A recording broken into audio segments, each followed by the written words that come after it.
Dun, dun, dun, dun, dun, dun, dun, dun, dun, dun, dun. You join me inside the 2020 Land Rover Defender 110. And yes, I did grow up my big burly beard for this big burly SUV. But that's not what this is about. It's about the Defender, and the Defender is a big deal for Land Rover and for us here in the US because the Defender traces its roots all the way back to that original 1948 Land Rover that started it all. And it had a series production run of 67 years until it ended in the beginning of 2016. And that car was called the Series 1 and then the Series 2, et cetera, till it was called the Defender. And meanwhile, here in the US, we haven't had a Defender for the last 23 years. So to be bringing back the Defender name, to be modernizing it, and then to be offering it here in the US is it's a huge deal. We're excited. But this vehicle needs to have the right look, it needs to have the off-road capability, and now crucially, for Land Rover to sell a lot of these, like they really need to, it needs to be contemporary comfortable. It's got to have the right technology. It's got to be daily drivable for those who aren't going to be taking it off-road, dedicated off-road, every single day. So we're going to find out if they nail all of those things today on MilesPerHr. And there it is, the 2021 Land Rover Defender 110. This is the SE P400 model, which signifies some additional goodies, as well as the 6-cylinder engine as opposed to the base 4-cylinder. This one right here is painted Gondwana stone, which is a lovely shade of brown. How often do you say that? Look at the metallic flake. Very pretty. We've also got the black exterior package, which I'll talk about in just a sec, and the contrasting black roof, which will be an extra $870, I think, for that, in addition to the $710 for the Gondwana stone paint. I think it's a nice color combo. Brown on black. Looking good. Now, before we get too deep into the exterior walk around, let's chat about the channel and how you should subscribe. Because when you do that, you'll get access to daily uploads, POV day drives, POV night drives, live Q&As, and reviews like this one. Don't want to miss out on any of that. So just hit subscribe and tap the bell to get notified. And if you want to support us, all you got to do is hit like, comment on the video, and share it.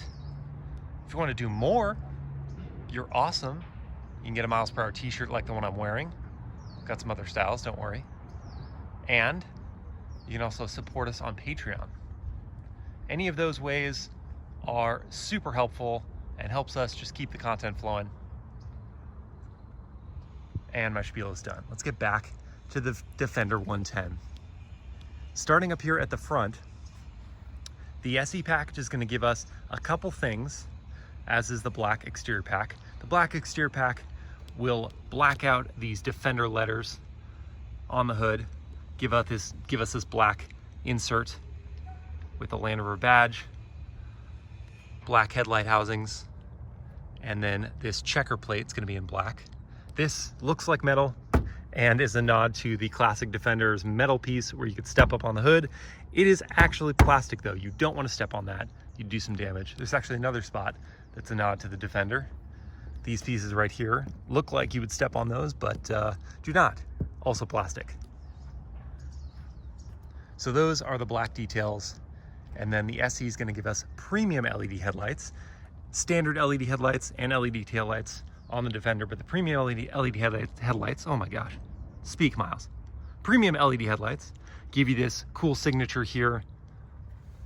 The circles are classic Defender.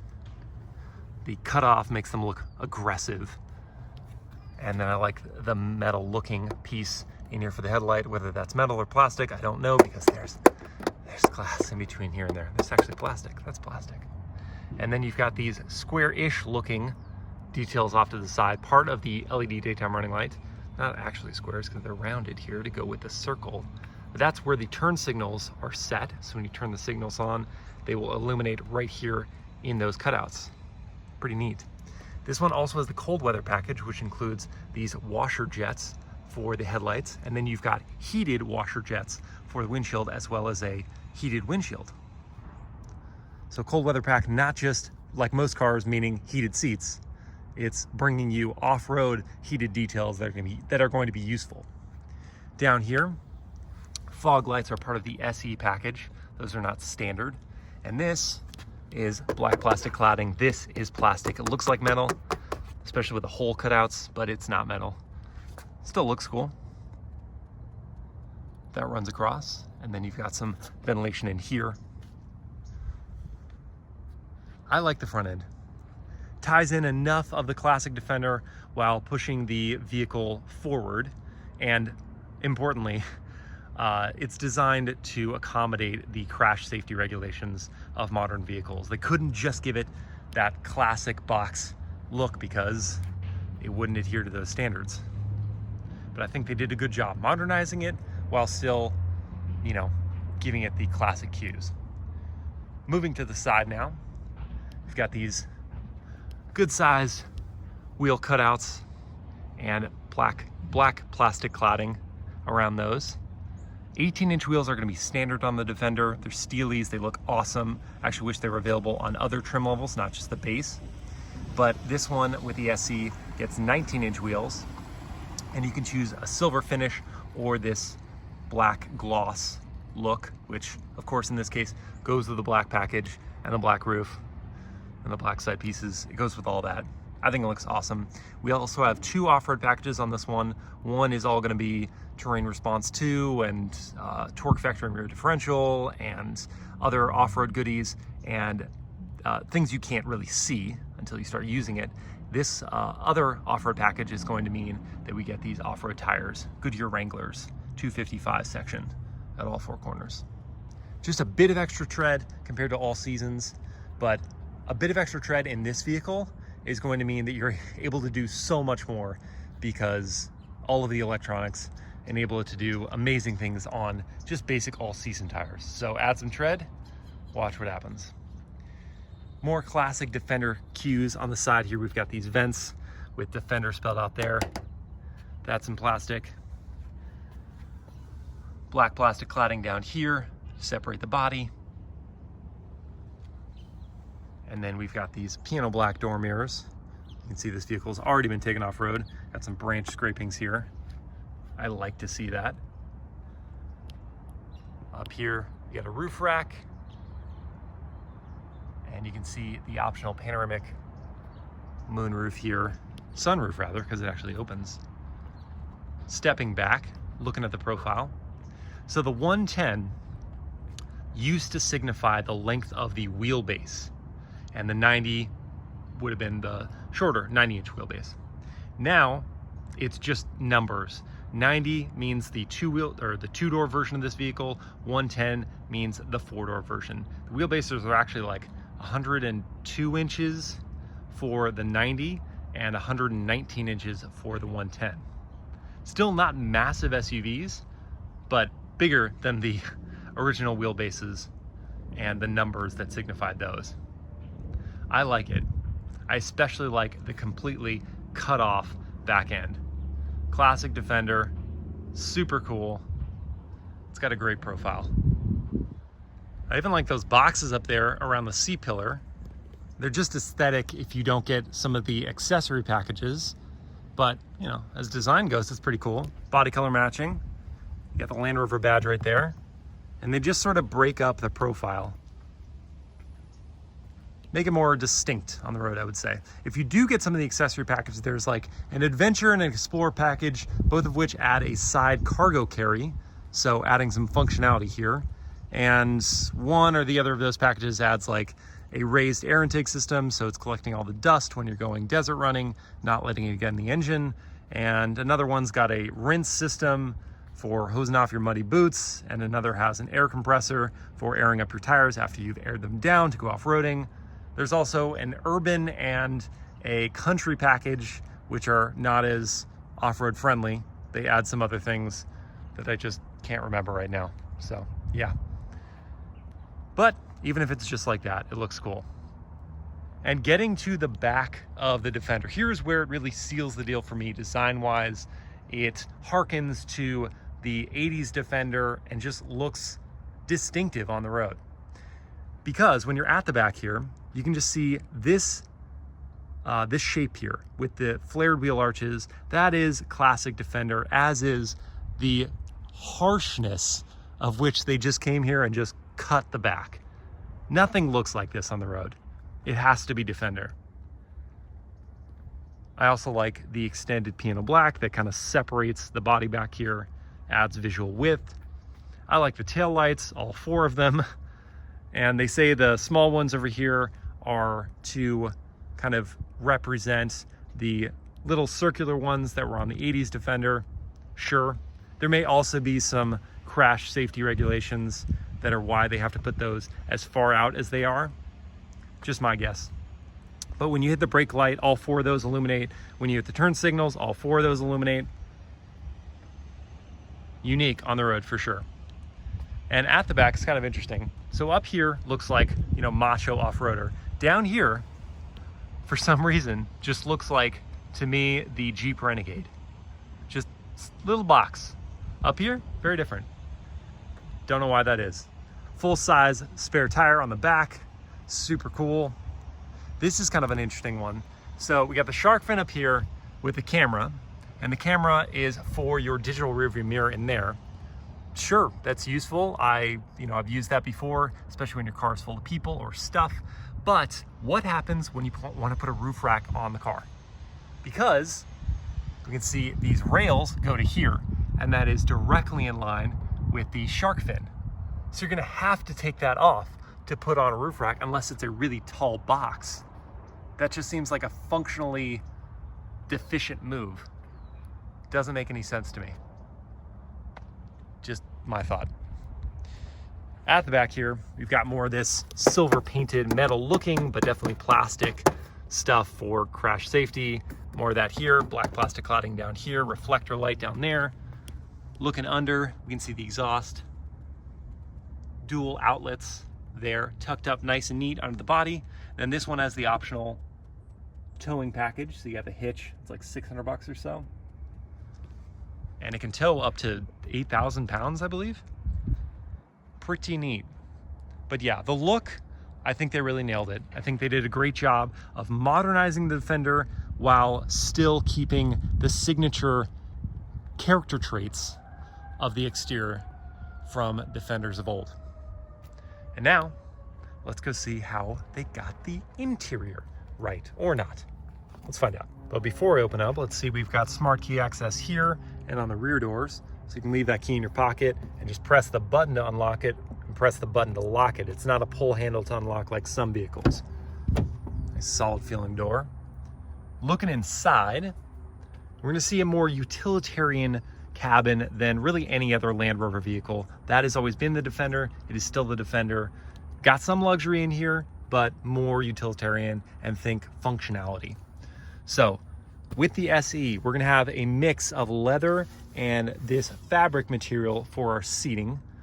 So we've got perforated leather in the center, and we've got a grain to that leather. So nice, still nice stuff. And then this fabric is gonna run around the border. You're gonna think durable, so that leather is not gonna crack here on the borders there. Nice stitching on the seat headrests. All looks good, but works, functionally works. Down here is gonna be plastic, and you've got lumbar controls and seating adjustment controls. Down here, this tread plate is gonna be standard. Wish that was in metal, but still spells out Defender, that's cool. The flooring is all gonna be in rubber. So these mats are all gonna be rubberized, pull them up easily, and then down below that is going to be plastic. The idea here is that you should be able to just spray out your Defender. So if you've gone off-roading, it's all muddy, you don't have to go sit there and like take a rag between each of the rivets of the floor. You can just spray it down, and all the electronics are high enough and covered in rubber, so you shouldn't really get anything messed up. At least I assume, because up here are gonna be more electronics. I don't necessarily know if I wanna get that wet or the charge ports, but hopefully you can keep it all down low. Just spray your stuff down there and clean it out. Down here, we've got rubberized pedals, no metal plating for that. No metal plating for the dead pedal, that's all gonna be rubber. Up here, we've got this soft touch material that's pretty unique. I don't know if I've felt anything like it. It feels like there's foam beneath it, and then it has texture to it, but it does feel soft and cushy. I think it'll wear better, ideally, than leather or some other things, but it's not the full-on luxury treatment here. And you've got that bordering up on top of the dashboard as well with the contrast stitching there. This grab handle is pretty cool because it's not just aesthetic, it's structural. I can literally shake the entire vehicle by that grab handle. And we'll note some exposed rivets on the vehicle, which looks super cool. And I imagine are functional, so you can just remove things very easily. You can imagine you could probably take out that centerpiece pretty easily. It's probably not just those three right there. There's probably some other things, but it's cool. More exposed rivets for the doors here with this rubberized textured material on the inserts, and then more of that soft touch stuff up top where you might rest your elbow up there or rest it on the armrest down here. It's gonna be soft feeling. And I like that we have the body color matching door metal on the inside of the cabin. You can really look at that, appreciate it. This is all gonna be plastic, nice big pockets with rubberized bottoms. And the idea with all the rubber, apart from easy to clean, is also that when you put stuff in there, it's not gonna go sloshing all over the place when you're off-roading, which it would definitely otherwise do. Grab handle here in the door. We're gonna play the how many grab handles are in the Land Rover Defender game when I'm done with the front part of the cockpit, so look forward to that.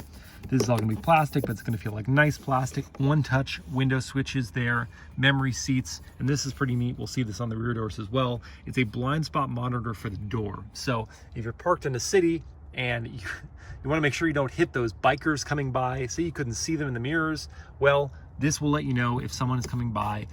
It'll illuminate that before you're about to open up the door or as you're opening the door, so you can make sure you shut it and not hurt someone, or if a car is coming by, you don't want to damage the door as well. Meridian sound system, 10-speaker system, is going to be on this SE model with what feel like plastic speaker covers. That's okay. Lock and unlock is there. This feels like an aluminum door handle. And then let's hop inside the cabin and see what we've got going on. Close up that door, hear how it sounds. Nice and solid. Fire it up, push buttons right there. Cool animation on the center screen. And then your digital instrument cluster comes to life. So 12.3-inch digital gauge cluster is standard. 10-inch infotainment is going to be standard as well. Let's do a quick pan of the interior.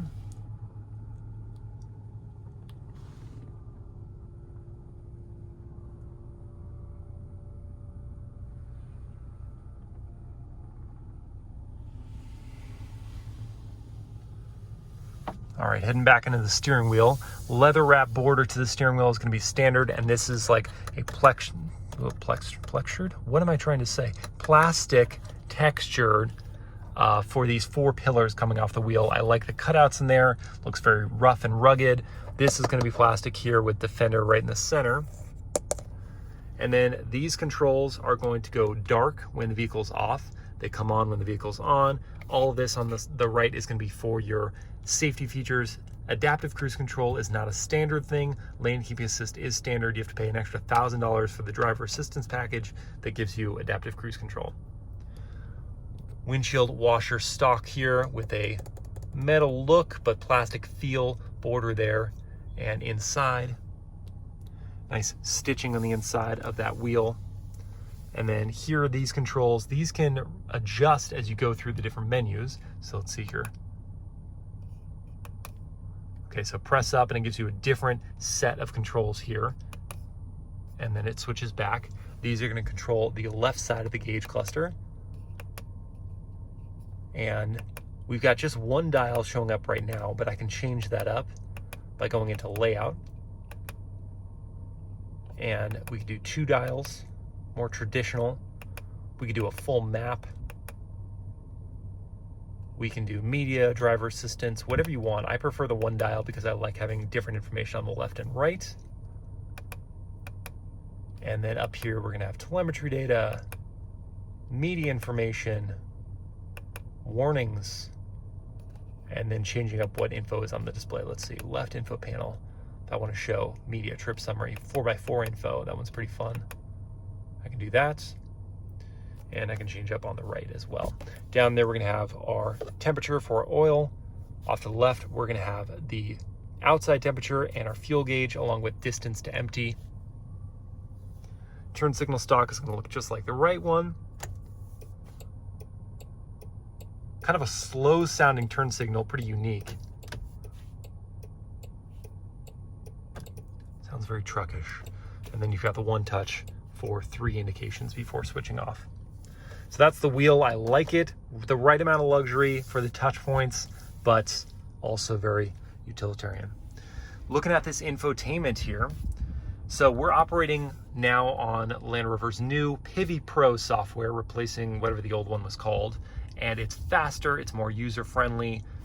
Definitely prefer this to the old system. Navigation is going to be standard, and it is a touch control, of course. There's no actual other way to control the media stuff. You do have voice commands, but apart from that, you got to touch it, and you'll learn it pretty quickly. It's very easy to use. Camera system is pretty awesome in this car. Nothing groundbreaking here except for I'll go into one off-road visual, but it's got this surround view, it's got a bird's eye view, and then you can kind of switch through the different viewing angles around your car. Now this is showing on-road, but this can also be useful stuff for off-road. Rotate you all the way around, and then you've got an off-road menu, and this shows the front wheels as well as pretty much a pass-through of what you're going to see just beneath your front hood. As opposed to the rear hood? No, just the hood. And then you also get the 4x4 info with your differentials. You got center and rear. If you choose one of the off-road packages, then you're gonna get that rear torque vectoring differential. And then towing, because we have the towing package, we'll get that just backup view along with the bird's eye view. So that's your camera system. Go into here, and we're gonna get into more stuff. Seats. Here's where you can control the seat heating. 1, 2, 3. You can do that there, or of course, you can do them on these controls here. Pressing that, turning it down. Now, this is interesting where it has a cool, so if you had ventilated seats, then you'd be able to crank it down 3 more into getting into your ventilation, but you don't have that, so you can only go hot, and that's it. So that's the seat heating. And then climate controls, where do you want the air to flow, camera system, valet mode, eco data, 4x4 info. This is a pretty fun one. So your terrain response information, your 4x4 info, we can see your tilt and your angles. Those differentials, again, they're auto locking. And so if you go into 4x4, if you go into 4 low, then it's gonna lock up the rear one. And if you go into certain modes, I think the rock crawling mode, then it's gonna lock up the center one, but they lock and unlock automatically. Wade sensing, very neat stuff here. So right now, you didn't see it, but I raised the air suspension up to our highest setting. So this is the maximum wade depth that you're gonna have in the Land Rover Defender, 2.9 feet. If you lower the air suspension by hitting this button here, it will actively show you the change in your maximum wade depth. So now we're at 2.7, hit it again, and we'll go down to 2.5. Whichever depth you're on, it'll show you a sensor, and it will, using cameras or sensors in the bottom of the door mirrors, it'll sense how high the water actually is, and it'll warn you when you're getting close to the max weight depth. We'll raise the suspension back up, because I actually want to show you from outside the vehicle how tall this vehicle is, because I showed you 2.5 feet height. Wade depth was what I was showing you during the exterior walk around, but I want to raise it all the way up to the max height and show you how tall this vehicle can get. Terrain response info, configurable terrain response, so you can adjust kind of like an individual mode for other cars by going into this, selecting the custom or configurable, and then a new menu will pop up here allowing you to change the differentials, the powertrain, the steering, traction control. So just like an individual mode for other cars, but in this case, just off-road stuff. Now let me hop out here, make sure we're parked. Yes. And show you just how tall the car is. Well, already that was a bigger step down. Look at that. That's gonna get you through some serious water, almost 3 feet of water. So much taller than the standard ride height. All All right, so that was the 4x4 info, the weight sensing, low traction launch. So this is most useful for like sand or mud or snow or ice. If you're worried that you're gonna have too much slip when you're just starting out, turn off the low traction launch and it will help you out. Vehicle dimensions, also interesting. So you could see your approach, departure, and breakover angles, all of which being kind of like the best in class right now, along with your length, height, and all of this adjusts as you change your ride height.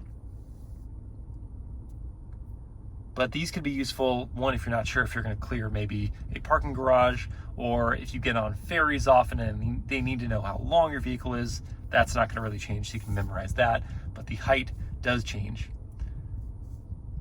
And that's kind of it for the infotainment. You do have Apple CarPlay and Android Auto as standard, but you are going to have to plug in for those. They're not wireless. Moving on down here, I showed you the push button ignition. This is a rubberized material around this. Again, very easy to clean and durable. Leather wrapped gear shifter, that is also standard, as is the leather wrapping for the steering wheel. Park there, pull down to go into drive, push up to reverse, and then you have a sport by clicking over, and then manual mode controls. Interesting shape to this, and it's kind of flush here because this centerpiece can actually be a jumper seat if you choose that option. And so you'd have 3 across here, 3 back there, and a 6-seater configuration. You can also add in a third row of seating for an additional 2 seats. So that explains the shape of this. All these on the left, apart from the start stop, have to do with your off-road controls, pardon me. And then your low range here, I showed you how these work. So this is your climate control, you crank for that, press it to get into seating, press this to turn this into a controller for your drive mode, press that to turn that into a fan speed controller. So versatile, adjustable, scroll wheels here, climate control, HVAC stuff. And then your volume adjustment here way over by the passenger because the driver has his controls or her controls here on the steering wheel. So passenger has some adjustment there. Lots of charging options here. USB-C, USB, DC socket. Wireless smartphone charging is going to be standard in this vehicle and also rubberized, as are the cup holders, so things aren't going to go bouncing around into here. Notable that you have 2 different size cup holders, a smaller one here and a larger one there. Here's your key, have a look at that. Unlock, lock, headlights, and trunk release, along with your hazards. Land Rover on one side with a plastic backing. This is that same soft touch material as is up here on the dashboard and on the door panels. So that's going to feel good resting your elbow on that. Open this up, you got a nice good size bin in here for taller beverages and a cutout there to make sure that they clear. You can option on a cool box. This one doesn't have that. Also almost forgot to mention the heated steering wheel is part of that cold weather package. Over here on the right, we've got yet another charge port. We'll have to also play the how many charge outlets are in the vehicle, and then Defender baked into the backing of the dashboard here. This you can choose 2 different colors. There's a silvery finish or this light gray color. This place in here, more spots to stash stuff, more rubberized material, so that's not going to go sliding all over. Yet another grab handle. Need more grab handles. Glove box, pretty good size opening. And then looking up top here, we've got a large rear view mirror along with the digital functionality there, assuming you still have your shark fin antenna and haven't put on a roof rack. Over here we have sunglass holder, and notable, this is foam backing. I hate when these are just plastic. So you're like, why would I put my sunglasses in there to go scratch them up? Doesn't make any sense. So here's your panoramic sunroof. This is not a standard feature. It is an option. Cover that up pretty quick. Slide it on back. And then the sunroof itself, you can tilt up. And then, I guess you gotta press it twice to make it actually go back. Then it slides back, but it doesn't go all the way. It only goes to there, kind of like the same opening as a normal sunroof.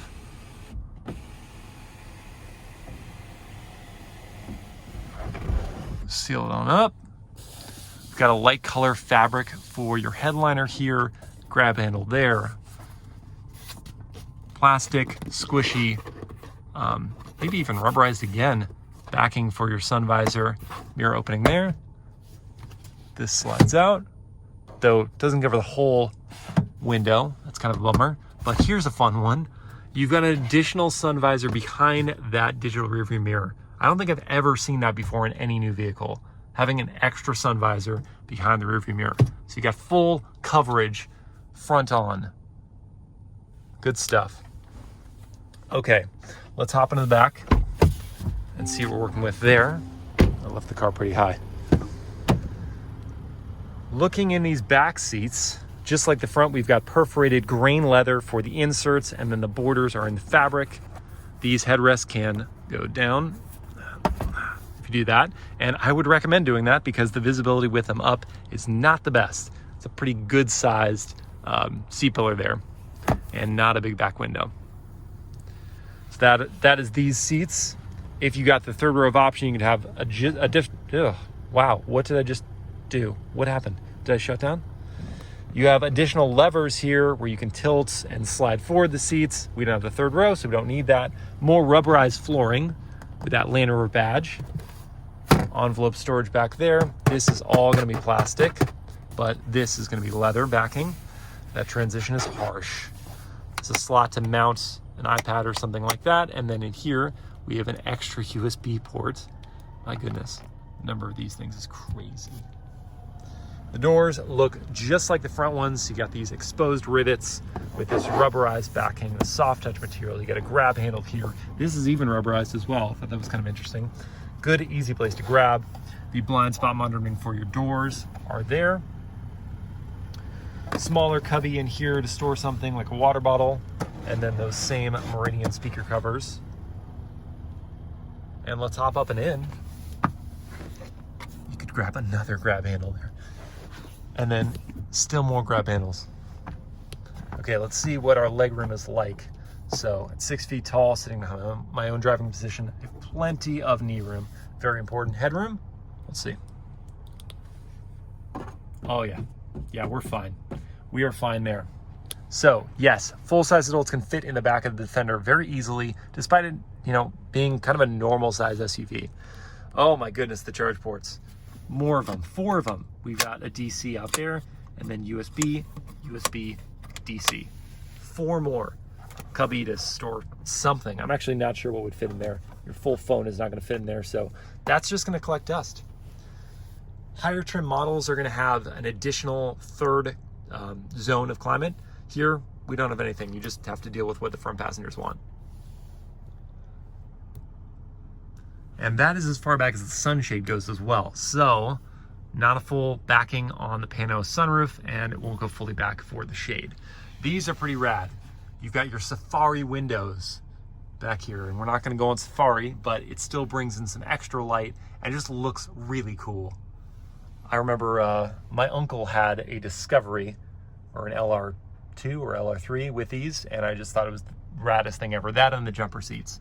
This doesn't have jumper seats, but it does have the Safari windows. That is cool. Super cool. Now let's get to the trunk, see what we've got going on there. Nice that we've got Defender spelled out on the back here. That is plastic though. You got a handle there. It is a side swing out. Swings right, so I guess if you're loading it from the curb, that would be kind of annoying here in America. In the UK, not a problem. Here, be kind of annoying. Look how, man, standing at the same height as I was before, all of a sudden the vehicle's huge. I guess that gets rid of the Jeep Renegade comparison. If you go down low, no, looks awesome still. So yeah, just raise the ride height and you get rid of that comparison. Little cubby in here, all plastic. That doesn't sound great. This is an interesting one. So this is the cargo cover. It's not an automatic sliding cargo cover. You have to do it manually. So I left it up here just because I wanted to show you. There are 6 points that you have to take out to remove this. This could get old. Oh, and there it goes. 2 more. It does fold up nice and small and stows under here, but this could definitely get old. Take that out though. We've got this plastic. This is not rubber, but it's got like little grips in it. So anything you put back here shouldn't slide around too easily. Lift this up. And you can see I've put my jacket back here, but you can also store, hold on 1 minute. You can store the cargo cover under there very easily. Got a jack for if you got to change your wheel. These tie down points, another DC socket, and over here we have the optional AC socket that's part of one of the off-road packages. And then if you got the compressor, then that would go there.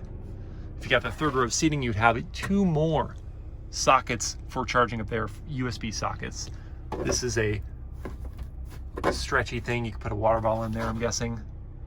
Here are the Safari windows from back here, looking super cool. You can see the same material. It's on the backs of the seats. So when you fold these down, which you can do from back here, you don't have releases, which would be nice. Instead, you do have to push this forward.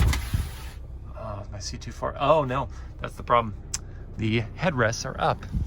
So that's them down, and you can see it does not fold all the way flat. It's gonna be at an angle, but we will see that there's a good amount of storage space. Back here, I will list the cargo capacity now, but the cubic feet behind the second row, and then with those down, just such a nice domed roof here. Be able to fit tall items, no problem back here. More storage pockets with the netting here and netting there. This, I think, slots out for the rinsing system if you get that option package. We've got hooks, more hooks, and I already showed you the AC socket. What was it? Air suspension. So I can raise and lower the air suspension from back here to make it a lot easier to load things in. So let's lower that on down. You do have to hold it. It's not just a press once. Got to hold it. Going down. So that lowers it quite a bit. Now, if I had the vehicle's full air suspension all the way lowered, then it'd be a lot easier to load something in the back, but you can raise and lower from back here. Oh, still go? No, that's as low as it wants to go right now. And then it's gonna jack right back up.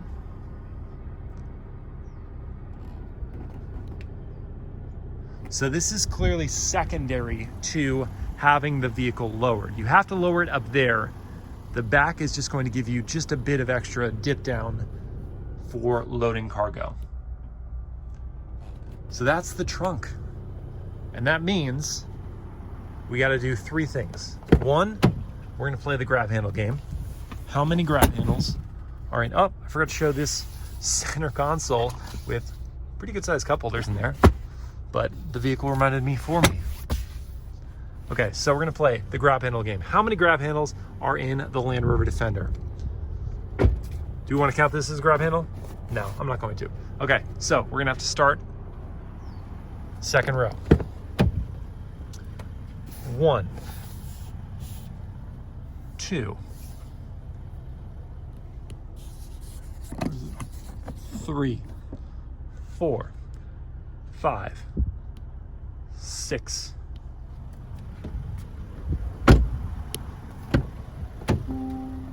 7, 8. Want to count this? I think so. You can grab onto that.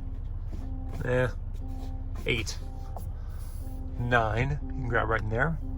10, 11, 12, 13. 13 grab handles in the Land Rover Defender. That's crazy. Didn't point this out as well. So check this out. This is the trunk release, hood release, sorry.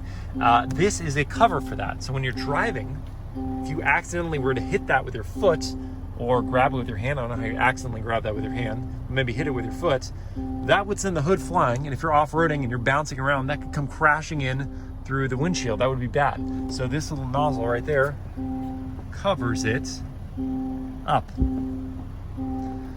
That dinging will not stop. Very annoying. Okay, so 13 grab handles in the Land Rover Defender. How about the charge ports? See, we've got 1, 2, 3, 4. It's not a port, but it charges. 5, 6, 7, 8, 9, 10, 11, 12, 13. Guess they like 13. 13 ways to charge devices of some sort in the Land Rover Defender. Crazy town. Okay, and then the last thing, you know we got to do it before we can start running. It's going to be the big bottle test. Land Rover Defender style. So let's see about these cup holders. This is actually a smaller cup holder than this one. And it does fit in there. And it's got grip, so it's not gonna go sliding around. This could also, I think, yes, fits in there. That'll slosh about and kind of get annoying. So we got 2 spots already. Will it fit in here? 3 spots. Let's try 4. And rubberized. Door pocket. 5. Will it stay? Yes, 5 spots in the front cockpit of the Defender for your large water bottles. That's a record for me. And I mean, what else is there to say? Nothing. Let's just go rev it up and drive it.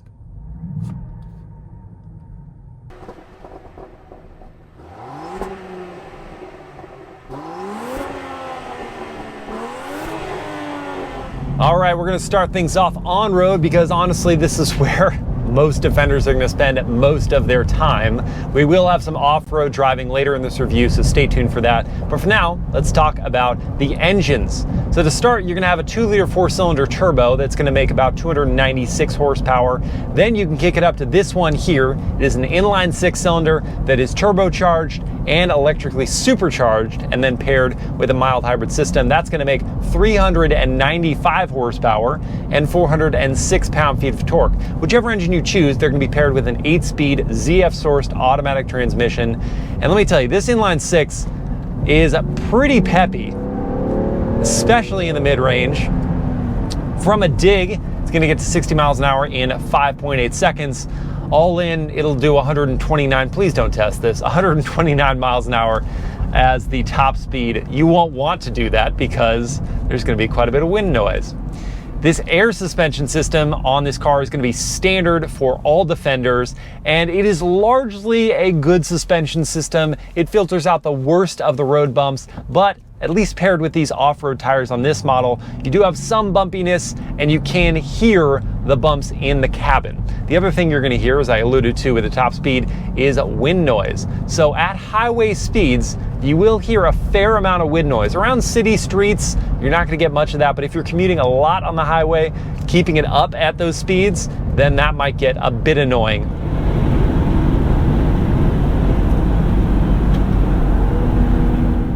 So as a luxury product, don't come in, I guess, expecting the full Land Rover luxury solitude quietness in the cabin. This is still leaning more towards the off-road end of things.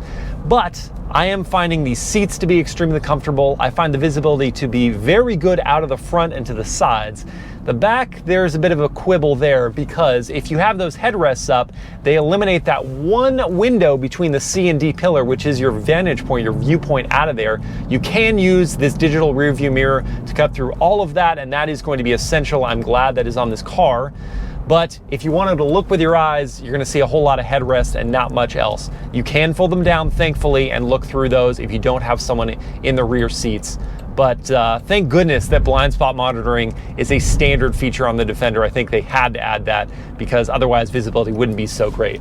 Now turn in, this is an off-road vehicle, so turn in's not gonna be super sharp, but the body roll is managed very, very well by the suspension system in the same way as braking. So if you're hard on the brakes, there isn't a crazy amount of lean on the front end. And if you're hard in a corner, there's not a crazy amount of lean in the body. So they've done a really excellent job of managing the body movements. And I think that's gonna pay dividends off-road, even though this is a unibody vehicle and it doesn't like to flex quite as much as solid axle body on frame vehicle. I think that what I'm feeling here on the road is gonna translate well to off-road. But just cruising around, fuel economy is gonna be pretty darn decent, even for an almost 400 horsepower vehicle like this, weighing over 2 tons and being as aerodynamic as it is. We're getting 17 city, 22 highway for the 6-cylinder, 21 highway, interestingly, for the 4-cylinder, and then 19 combined. I think the 4-cylinder loses that 1 mpg on the highway because all of that wind resistance, it's having to work harder at highway speeds, whereas the 6 can kind of be lazy. And this transmission on the road is super smooth. It just blends into the background so nicely, works its way through the gears. You do have this gear selector here, which you can kick down into sport mode and give you improved throttle response. Or you can kick it all the way over into a manual mode that's not really going to be useful for most of the time on the street, although I did try it in my POV drive just for fun. But that's mostly going to be useful off-road when you really want that control over each individual gear change. The 4-wheel drive system just in the background most of the time. And I just feel like as a luxury product, it's not the full Land Rover experience, but it's like a light version of that, and I don't really have huge complaints. If you come in expecting the classic Defender off-road ruggedness blended in with Land Rover's current poshness, you're gonna be satisfied, very satisfied. But if you full-on want the Land Rover, Range Rover Sport quietness and performance and full-on luxury solitude, that's not gonna be exactly what you're gonna experience here. So that is the Land Rover Defender on-road, but let's take it off-road and see how it does. All right, we've made our way off-road, and that means it's time to see if this Defender can earn its name. To start, I'm gonna raise up the air suspension to off-road height, which happens pretty quickly, actually. Then I'm going to use the Terrain Response 2 system to select, what do we want? Well, considering we've got gravel here, let's do grass, gravel, and snow. I could leave it in auto and it would do just fine, I'm sure, but we're gonna go specialized and then pull it in drive and away we go. And I have on the left side of the screen right now the 4x4i, the information for 4x4, so I can see how the wheels are articulating. And then I also have the camera system going, which operates at low speeds, so I can see what's going on off-road, make sure that I'm not gonna run into anything problematic. We've got some larger boulders here in between all of the gravel. Now we can hear how that hear and feel how that air suspension does. Though it was kind of firm on-road, how's it dealing with all this pretty rough stuff off-road? And that is not too shabby. Not too shabby. And of course, with this additional ground clearance, that was a bigger one, felt that. With this additional ground clearance, I'm not really worried about scraping on any of these rocks, even if I pass over them. Got all of that ride height there, and then deeper gravel right here. You can hear it cruising right through this stuff. Effortless. All that power from the inline 6 is really nice here. Just motors its way right through. And terrain response, of course, knowing just how to use the traction control system, make sure you're not sliding around. Yeah, this is easy stuff. Easy stuff for the Defender, even going over big bumps like that. And now I've pulled myself out of the gravel, which means it's time to change some settings here. Let's go to the Terrain Response 2, switch it over to auto mode, because we're on hard packed dirt and I'm just gonna let it do its thing. Then let's lower that suspension to the normal ride height and get on it. Jeez, this inline 6 has so much power. All right, you got some big ruts here. How's the air suspension do? Just fine, just fine. That was very pleasant. I enjoyed that. Back on the power. Hard packed dirt doesn't mean I'm sliding around very much, but these big ruts, gotta lean on the brakes and the air suspension. Slidey, slidey. No slidey, slidey, because Terrain Response doing its thing. Jeez, this would be a fun desert runner. It's got so much power, and the air suspension is really good off-road. I would enjoy that. Can do the gravel, that's for sure. Can do this hard packed dirt, that's for sure. Sand? Not gonna find out today, but I'm guessing it would do fine. I think it's time we slow down. See how it does on some trickier, more technical sections. Aha! All right, I think I found something that's actually gonna work here for more technical, low speed stuff, right next to some construction workers in a Toyota Camry. Don't mind them, it actually is tough. I'm looking at it right now. We've got mud, we've got ruts. That actually reminds me, I gotta change things up on the terrain response 2. We've got mud and ruts selected now. Let's go into 4-wheel drive low. Gotta go into neutral to engage that. Done, that fast. Back into drive. Then all-terrain progress control. I'm gonna try this out. It's basically cruise control for your off-roading. So you just gotta set the speed you wanna go at. I'm doing 2 miles an hour. I'll set it that. Take your foot off the throttle and just manage the brake and the steering. And going into 4-wheel drive low is gonna jack us back up into the off-road ride heights. I don't have to worry. Hopefully, approach, departure, brake over angles are all very good with this vehicle in its highest setting. And then we've got that center locking differential, and with the off-road advanced package, a torque vectoring rear differential to pull us through some of this stuff. So let's see. Gonna slowly work our way up this one. Mud on the left. Caking on that tire. And I'm gonna go a little faster because we are just creeping right now. A fly got in here, lovely. Okay, pulling us up really, really easily. Okay, up, hit a snag there. What's it gonna do? We're gonna hear the system's working. Gonna slowly find some traction. Gonna do my job with the front tires. See if I can sink in somewhere. Okay, there we go. Pull this out. Now at the highest point here and looking over, don't mind the branches and that really annoying scrapey sound. It's normal, it's off-roading. And then we're cruising down. And here again, I just have to manage the braking, and I could decrease the speed again. And then I don't even really have to brake that much. And we're through. That was actually pretty tough, and this did it just fine. Final bit here, pulling us out. Solid, super solid. Unibody SUV did that. Amazing. Technology is amazing. That's basically what we've learned here.